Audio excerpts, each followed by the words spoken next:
হযরত ওমরের পরে যদি কোনো রাষ্ট্রনায়ক এসে থাকেন সৎ, নিরপেক্ষ এবং দেশপ্রেমিক, উনি হচ্ছেন শহীদ প্রেসিডেন্ট জিয়া রহমান। ঠিক না?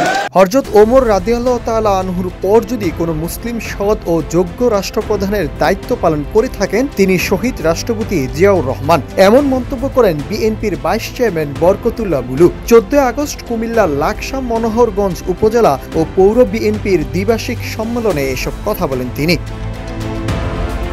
এ সময় বরকতুল্লাহ বুলু বলেন, সংস্কারের বিষয়টি পৃথিবীর শুরু থেকে কিয়ামত পর্যন্ত একটি স্বাভাবিক প্রক্রিয়া। তবে সংস্কারের অজুহাতে কেউ যদি জাতীয় সংসদ নির্বাচন বিলম্বিত করতে চায় দেশের জনগণ তা কখনোই মেনে নেবে না। আইন শৃঙ্খলা সহ নানা সংকট উত্তরণের একটি মাত্র রাস্তা নির্বাচন। নির্বাচিত সরকার ছাড়া দেশের কোনো গতি নেই।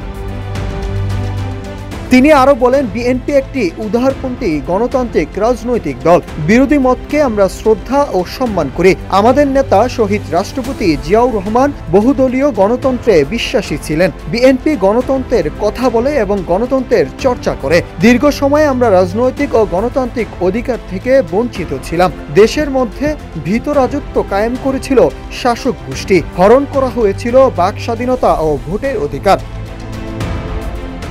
বাংলাদেশ সেনাবাহিনীর প্রশংসা করে তিনি আরো বলেন, বিএনপি চেয়ারপারসন বেগম খালেদা জিয়া তার বর্ণিল রাজনৈতিক জীবনে কখনোই অন্যায়ের সঙ্গে আপোষ করেনি। আগামী জাতীয় সংসদ নির্বাচনেও কোনো অন্যায়ের সঙ্গে আপোষ করা হবে না। বাংলাদেশ সেনাবাহিনী সবসময় স্বাধীনতার পক্ষে শক্তি হিসাবে কাজ করে আসছে, যার প্রমাণ 2024 সালের বৈষম্য বিরোধী ছাত্র আন্দোলনের ফলাফল। Nahid Hasan, news desk, Ittefaq.